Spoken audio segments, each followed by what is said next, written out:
Okay, we're back here for our seventh and final debate. In this case, we'll see in a second, for our series of debates for the 7 assembly races. We're joined by Jim Arlington from District 2, Seat C, Chugiak, Eagle River, and JBER. This is one of the 5 open seats, and we're going to hear from Jim first. Now, Scott Myers was invited. We emailed everybody. I called him. I followed up with him on text message, and he just wasn't really willing to participate. So we do have kind of a version of Scott here, cardboard cutout, but for now we're going to be talking to Jim Arlington from Eagle River, and we'll start with a 2-minute opening statement. You and I will discuss some issues affecting Anchorage, and then we'll do a closing statement, and we'll kind of wrap it up. So I appreciate you being here, Jim. Go ahead for your 2-minute opening statement. Great. Well, Jeff, thanks so much for inviting me. I really appreciate it. I guess the first question I'm asking that is asked of every candidate is, why are you running? Well, I'm running because my family and I have lived in Eagle River for 40 years. I raised my family there. I've now got my 3 grandchildren that live right around the corner from us that my wife and I are helping raise. And I've been involved with a lot of local groups during that 40-year time that we've been in Eagle River. I feel strongly that my professional and community experience make me uniquely qualified to serve the Assembly and represent Eagle River Chugiak. Eagle River Chugiak has a lot of unique characteristics, and the fact that I've been there for 40 years and seen Eagle River Chugiak grow and mature over that period of time, I think gives me the perspective and history and understanding of why we have the certain uniqueness that has been captured there that I hope to maintain while I'm on the Assembly.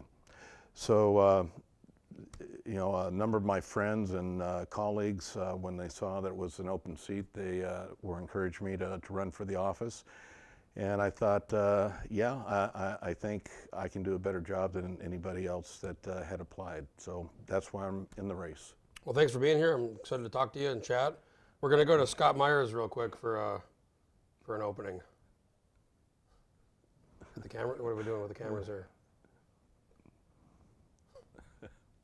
Thanks, Scott.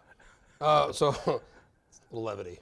So the first thing I want to ask you. So, you know, Eagle River Chugiak is kind of outside of, you know, the Anchorage proper, and there's been this Eagle exit thing over the last couple of years, and there's always been this little bit of tension, I guess, between Eagle River and Anchorage itself. So, I guess maybe talk about that and this Eagle exit thing, and how, you know, serious do you think that is, and is that something that's going to maybe, you know, gain more traction? Well, as you pointed out, Jeff, it's been around for a number of years. And I don't think it's going to get any more traction than what it already has. In fact, the mayor was in our office at a Fognac just last week, and you know, not talking with me, but I happened to run into him, and you know, he happened to ask me how I felt about the Eagle exit, and I said I wasn't in favor of it. He indicated that he likewise was not in favor of it, and pointed out that if, in fact, that was to go through, that the citizens, residents of Eagle River Chugiak would face a $92 million bill immediately for reimbursing the municipality for the services that have been provided by the municipality. So I don't see there's any way that there's a stable tax base that would be able to support the services that we currently enjoy there from the municipality, even though we do, when I say we, Eagle River Chugiak, we do maintain our own roads there. We have a separate road service area board that is assessed. I just learned from the Eagle River Community Council meeting I attended last night. It'll be 2 mills, and it's going up just a little bit. But we're assessed individually for our own road service. We have our own Parks and Rec board there that provides those amenities. We have our own volunteer fire department. So we have a lot of the services that the individuals that think that it would be a good idea to exit from the municipality would still be provided. We don't have the police though, and there are a number of other amenities that you know, I don't think that would be able to support. For example, you know, a separate school district for the schools in Eagle River. So, for those reasons, I'm not in favor of the Eagle exit. Well, there's also a question about the landfill. What would happen to the landfill? That's been kind of up in the air, I guess. Yeah, that's a good question. I mean, there are a lot of questions about what would happen because of the Eagle exit, and I think it just create too many questions and issues that would put the municipality at odds with Eagle River. Oh, it was funny. I was at a meeting last year in Eagle River about this, and there's something called the State Boundary Commission, and before you can do anything, the Boundary Commission has to, approve that. So it was kind of pointed out that they hadn't really done that yet. So it seems to be some folks are excited about it, but I don't think it's really gotten the big traction that other people, some people have hoped for. I think it would end up being similar. But there are a lot of signs I've seen. Well, there's some signs there. Detached now. Yeah. I think it ended up being like the Brexit vote in England. At the time, it sounds good, and we want to express our independence, but as you're seeing now over there are a lot of people that in England that are wanting to have a do-over. And well, I think if the vote was now, it might be different. Absolutely. Over there. Well, you mentioned the next topic. I'm going to go into snow plowing, and you mentioned that Eagle River has kind of a unique situation with a lot of LRSAs. But in Anchorage here, we've had a really challenging issue with the roads and the sidewalks. We had the big snowfall, but we're an subarctic city. We were twice the pitch for the Winter Olympics, and it's been really challenging. The schools have been closed in December. There's been a big economic impact on people not being able to get to work. What are your thoughts on the snow plowing? You've been here a long time. You said 40 years. I mean, has it ever been this bad? And never. What do you think we can do to improve it? Well, for one thing, make sure that you've got a clear idea of the status of the plows and the machinery that you're going to rely upon to do the snow removal. I had lunch with former Mayor Rick Mystrom a week ago, and he pointed out that evidently the Bronson administration wasn't aware that there were 16 snow plows that were inoperable. So if you don't have the equipment to get the work done, there's no way that the snow is going to get removed. So I think that's the first thing, that you have to make sure that you've got an assessment of what your inventory, what the tools are, and that they're in working order in order to do the job. The next thing I want to talk about is if you were to be elected, I mentioned in the opening, there's 7 races, 5 of which are no incumbents. We got Forrest Dunbar and Jamie Allard in the legislature. Pete Peterson's termed out, and then Suzanne LaFrance and Austin Quinn Davidson aren't running. So if you were to win, you'd be on an assembly with at least 5 new people, potentially more. How would you navigate that and I guess work on the assembly when it's a very new group with a lot of new people? Well, first of all, it's a get to know you time. So I don't know that there's going to be need or requirement to navigate, if you will. As you point out, there are going to be a lot of new personalities on there, which I think is a good thing. So I think we can move out of the confrontation that has stymied the relationships between the administration and the current assembly. So I would look forward to getting to know each of the new members, particularly on the assembly, personally, and get to know what their issues and priorities are. I'm starting to do that already. Obviously, we're all, as candidates, being asked to submit, responses to questionnaires. So I'm looking forward to seeing what their responses are and how they compare to the ones that I've submitted. You kind of touched on this, but since Mayor Bronson's been elected, it's been very contentious between the assembly, many of them, and the mayor, whether it's homelessness, this mask mandate thing we saw a year and a half, almost a year and a half ago, just a variety of issues. It's been I kind of joke these meetings used to be boring, and now they're kind of entertaining, but it's a little bit concerning that it's gotten so toxic and broke, such a breakdown. So what are your thoughts about kind of that relationship with the assembly and the mayor, and how do we improve that so it's not as contentious and toxic?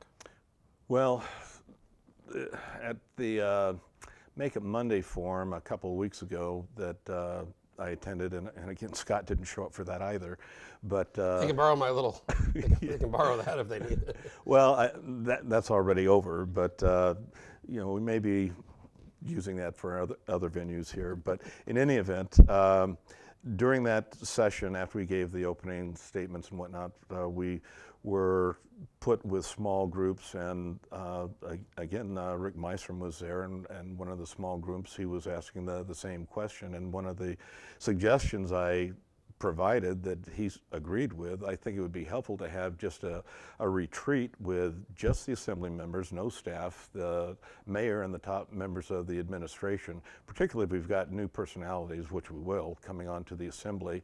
It's a chance to start new, fresh, and make sure that we get somebody, I think, as a facilitator that knows what they're doing, that has worked with these types of situations before, and create an atmosphere where you're encouraged to actually listen to the other person's point of view. And I think that's part of the problem or difficulty that we've run into now, that for whatever reason, the administration is reticent to consider the positions of those that the mayor disagrees with on the assembly. And to be fair, I think there's some of that likewise with members on the assembly, not willing to consider some of the recommendations of the mayor and the administration. So I think there needs to be more of a give and take on both sides, and we're coming to a time where I think we're ripe to be able to do that with new personalities coming on board.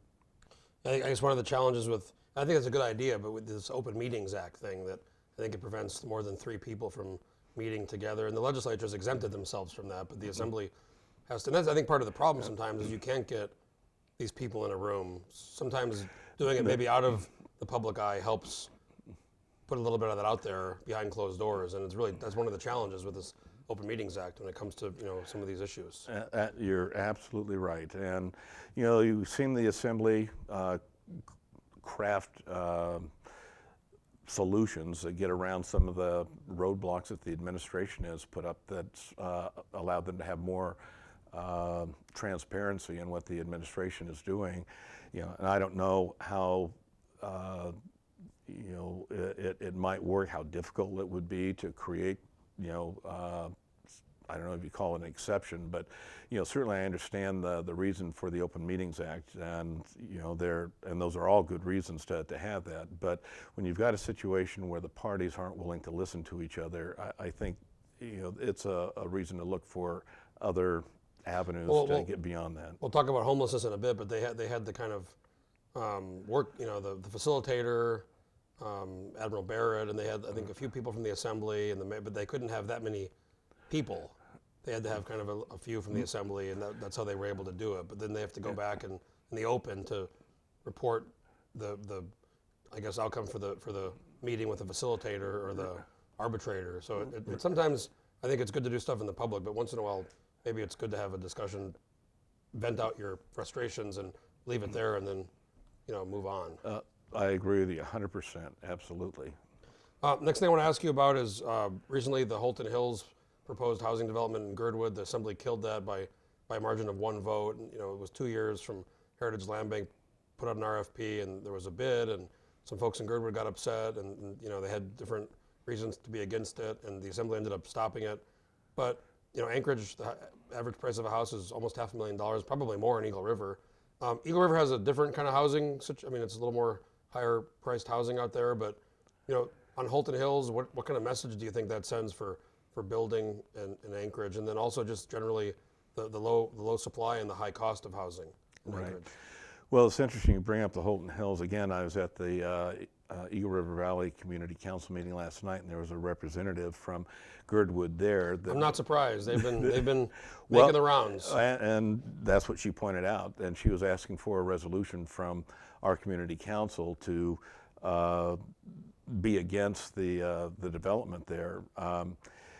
And Crystal Kennedy, who was there attending the meeting, pointed out, as you just alluded to, that the assembly voted to indefinitely postpone it, which essentially killed it, and she pointed it out. Nonetheless, we had a 30-minute discussion on why we still needed to have the resolution. But she pointed out, which shocked me because I had an opportunity not that long ago to buy some real estate in Girdwood, but she pointed out that the average cost of a 3-bedroom home, for example, in Girdwood is $750,000. If you can find something on the market. Exactly, that's exactly right.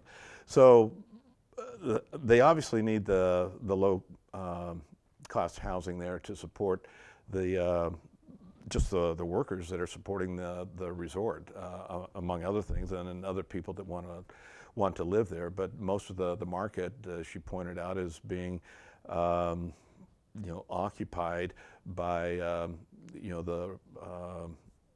the short-term There's leases. the Airbnbs and the VRBOs and exactly. So, it's and I don't think that we'd have that situation in Eagle River, but there are opportunities for lower cost homes to be built, developments in Eagle River, although it's always going to be a type of a NIMBY situation, and there was some of that expressed at the meeting last night, where we do have some low-cost housing in Eagle River downtown, and one of the gentlemen expressed dissatisfaction with how that was constructed. So, this is Girdwood's one example with Holton Hills, but whether it's homelessness treatment, whether it's housing, whether it's affordable or dense housing, it's people all say they're for it, but until it's in their neck of the woods, and the NIMBY thing happens. Exactly, not in my backyard.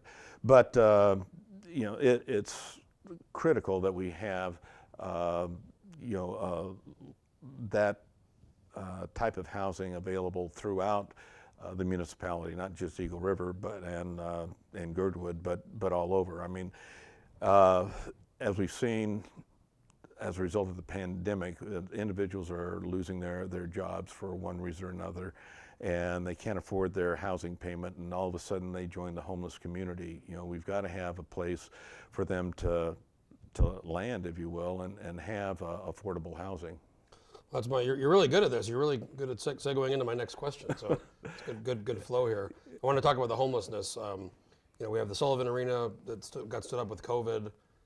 That closed and it got reopened. It's kind of I stayed the night there a couple of years ago. It's a real difficult situation. The Centennial Park was a temporary stopgap last summer, and then the mayor had his idea for the navigation center. There's this Golden Lion deal. The buildings the Assembly wanted. This goes back a long time. I want to hear your thoughts on homelessness. I mean, it doesn't affect Eagle River as much, but it is a citywide issue. So I guess your thoughts on why this problem hasn't really been solved. It seems to be getting worse in a lot of ways, and how to improve this horrible situation we have. Right, and as you point out, Jeff, this is a situation that's been around our city for over 10 years. It's gotten progressively worse. It's not just the Bronson administration that has had difficulty or failures, as some say, in dealing with the issue. It's at least the last two administrations that have had difficulty coming up with solutions to the homeless problem. And there's no one single solution to homelessness, as I know, and then as communities all throughout the lower 48 are finding out. Shelter is the immediate need on a day-to-day basis, and the mayor recognized that. I happened to get a copy of his article, his editorial. Everyone needs a place, and I agree with that. You came very prepared. I like that. You got all articles and notes. I like that. Yeah. Well, everybody's got an opinion, so even the mayor. And I highlighted this quote of his: "Regardless of how someone becomes homeless, each person must have a place to go at every moment of every day." And I agree with that. The problem is, I don't think the policies that the mayor's put in place and been focused on have actualized that sentiment. It shocked me when I read that there have been 24 deaths in the municipality over this last winter, more from people freezing outside, more than any other time in the history of the city. So getting back to your question as far as how to address the homeless issue. So first of all, shelter, immediate need for shelter. I'm in favor of what you alluded to before, or just a little bit ago, which was the 3rd Avenue Rescue and Navigation Center, which is a concept that's been in place around since the 1990s. And it's something that I think is a great step in the right direction, where we've got a facility that can address the needs specifically of those that are homeless. And that's another issue. I mean, the reasons that people are homeless are varied. And we can't have a cookie cutter approach where we're saying, well, we're going to put everybody in this facility because, you know. Well, and that's what I know, when I was at the Sullivan and when I've done some work and we've made some videos, we've gone to these camps, and there's definitely, people with mental health problems are very different than the people who are just kind of want to be outside, and then you have the drug and alcohol, and putting them all in the Sullivan arena was not. That's exactly. Is not a workable or long-term. In fact, one guy we talked to said people come in there and they get worse because you're around so much toxic, kind of traumatic, really just negative energy. And you put your finger on it. It's exactly right. And you don't need to be mixing people with, substance abuse problems and mental health problems, with those that, have the resources, the capabilities, the mental faculties that they can actually find work in a job right away if they have the help to be able to do that. So, yeah, that's, I think, a huge issue. So. Well, I want to ask you about, I talked to some of the folks in the South Anchorage race about this. We had the Chugiak Mountains, and we've done some reporting. I don't know if you've heard on the Stewart Trail, that's a South Anchorage issue where a gate was blocked. But in Eagle River, there's also, there's a lot of access to the Chugiak and public access when it comes to, Ram Valley is one we're looking at, and parking. Where are you at on kind of public access and parking to the Chugiak, where, in a place like Eagle River where there's a lot of trails and access, Eagle Lake, Symphony Lake, all these different places? Well, I'm a advocate of, the parks and recs, and I think we need to do whatever we can to make it more accessible to the public to enjoy this great environment that we all enjoy here. It's interesting you bring that up. You mentioned Holton Hills. One of the issues that was presented to the Community Council several weeks ago, last month, was a development proposed up by the Eagle River Nature Center. Mm-hmm. And I think there's 150 acres there that Klutna was looking to develop. I don't know if you've been to the Eagle River Nature Center, but I have, yeah. But parking along that road anytime during the summer is just a nightmare. I really want to. My goal is to do the Crow Pass this summer. I've never done it. Oh, so awesome! I know it starts kind of there. It's on my list. I don't think I'll be joining you. I've got 2 ACLs replaced, so I play handball every week, and that's about as much stress as I want to put on my legs. Well, I guess if you start in Girdwood, you go up, and then it's kind of gradually down.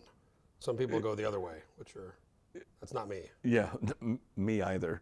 So in any event, the other issue pointed out, if we do development like they were proposing on the Klutna land there, putting another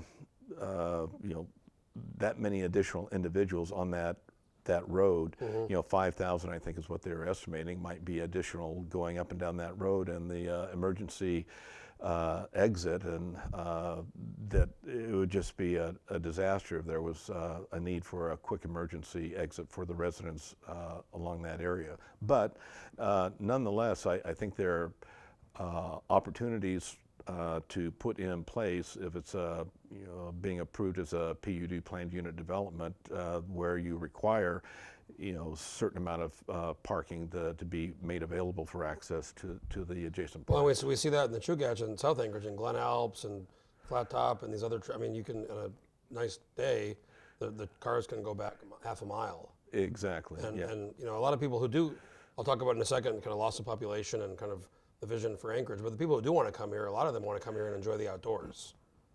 And it seems like it's been a real challenge for public access, for parking, for allowing people to be able to enjoy the thing, the kind of the draw we have here in Alaska and Anchorage. Right.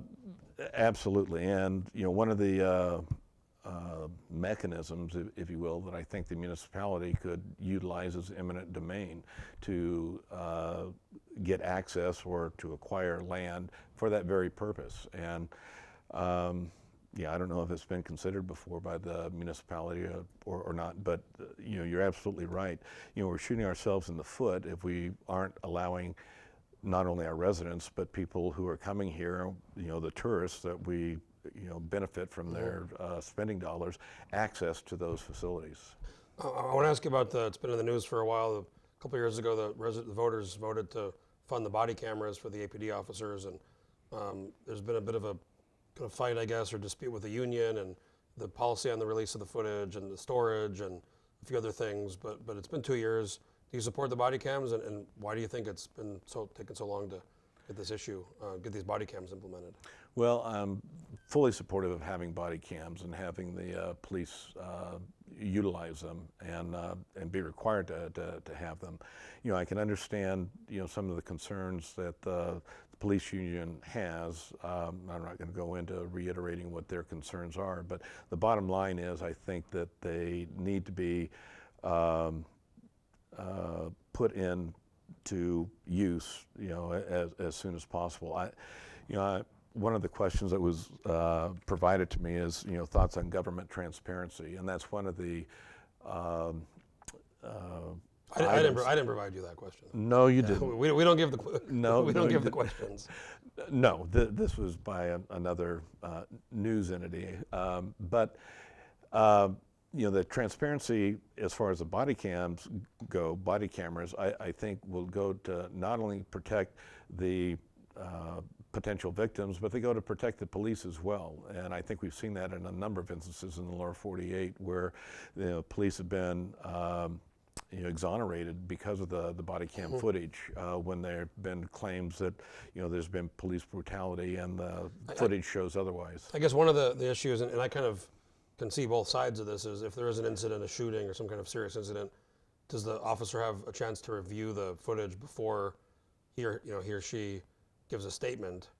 And there's adrenaline, but other people have said, well, no, their job is to witness what happened and make a statement without having to check. So I guess that's one of the issues, and I think people can disagree on that, but I think the vast majority of people do. I mean, the troopers use them, departments small and large around the country use them, so it's not something that's brand new, that hasn't been done. It's been used for a long time. Absolutely, and again, it goes to the issue of transparency. If there's a perception that the police have got a chance to review the footage and pick what they want to make available, that is not going to do anything to enhance the credibility of the police force. And we've got a great police force, I think, by the way, because I'm not aware of the type of scandals, if you will, or issues that we read about. No, in the lower I think 48. we've been lucky. We haven't really been plagued with these problems some of these other departments in the lower 48 have had to deal with. Yeah, absolutely.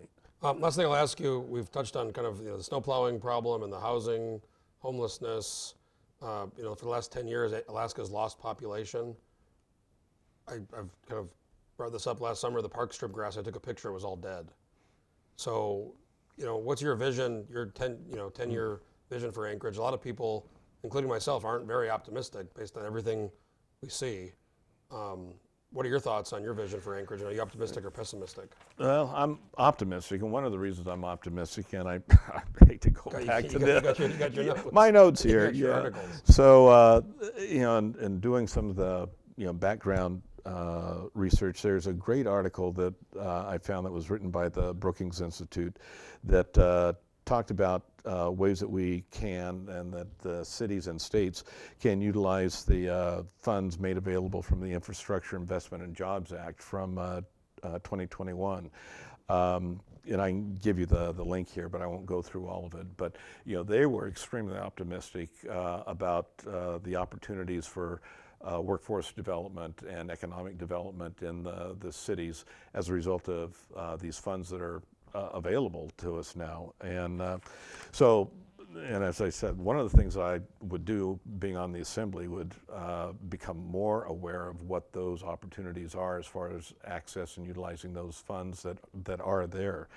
And there's some other articles here that I listed from Bloomberg that talked about a 6-step approach to creating economic growth within the cities, and they give examples as well. One thing I found interesting in that was that they were not fans of tax incentives for businesses to come to the cities. So, you know, I think that there's a lot that's available in the way of tools, resources that we can use as a municipality. We just need to go out and educate ourselves and utilize them. You know, I'm very optimistic. This is a community, I mean, as a family that I had growing up here, we had at least 6 opportunities to be transferred out of Alaska. I was transferred up here with Arco Exploration Company in 1981.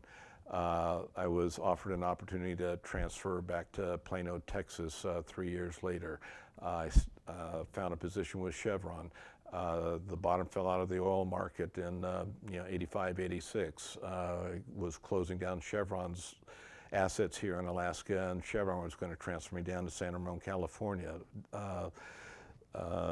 Declined that opportunity, and there were at least 3 or 4 other opportunities that my family and I had to leave Alaska. We looked at those places to move to. There's no place that is better to raise a family than here in Anchorage, Eagle River, Chugiak. You know, I'm very optimistic and about the potential of developing our economy here. You know, given what we found in the pandemic, you know, with the fact that the workforce anymore can work anywhere.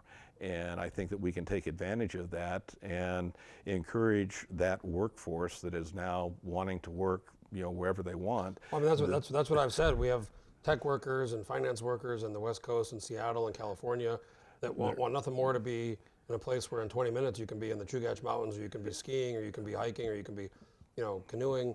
But in order to do that, we have to have housing. We have to have the kind of housing people want. We have to have supply, and this has been the frustration. I mean, you hear every mayor, as far as I can remember, I've been here 18 years, about revitalizing downtown. There's press conferences and there's blue ribbon panels, but downtown is not really big. I mean, there's this Fourth Avenue thing they're looking at. There's some that's requiring some, I think, tax abatement. But it's just. I agree. There's so much we could be doing, but it frustrates a lot of us that we don't see it happening. Well, I've looked at, quite frankly, investment for Fognac and business partners of mine personally to develop housing downtown. There have been several proposals that we've looked at, and you know, for whatever reason, they've fallen by the wayside. But you know, I think of the movie with Kevin Costner with the Field of Dreams. You build it, they will come. Mm-hmm. And so it's kind of like a chicken and egg, cart before the horse type of scenario situation. And I firmly believe if we have the amenities here, they will come. Well, I want to thank you for coming here, Jim Arlington. So District 2, Seat C, Chugiak, Eagle River, JBER, and I'm sorry Scott Myers couldn't make it, but I appreciate I'm coming sorry, here. Sorry too, Scott. Yeah, sorry, Scott. You know, we'd Scott, love to have you. And I did give him ample opportunity to be here, and we extended invites to all the candidates except 2. We didn't invite Dustin Darden to the. I'm not sure if you're familiar with him, but he was not invited to the West Anchorage debate. But I want to thank you again for coming. I'm going to give you a chance for a 2-minute closing statement if you want, and we'll wrap it up. Thanks a lot, Jeff.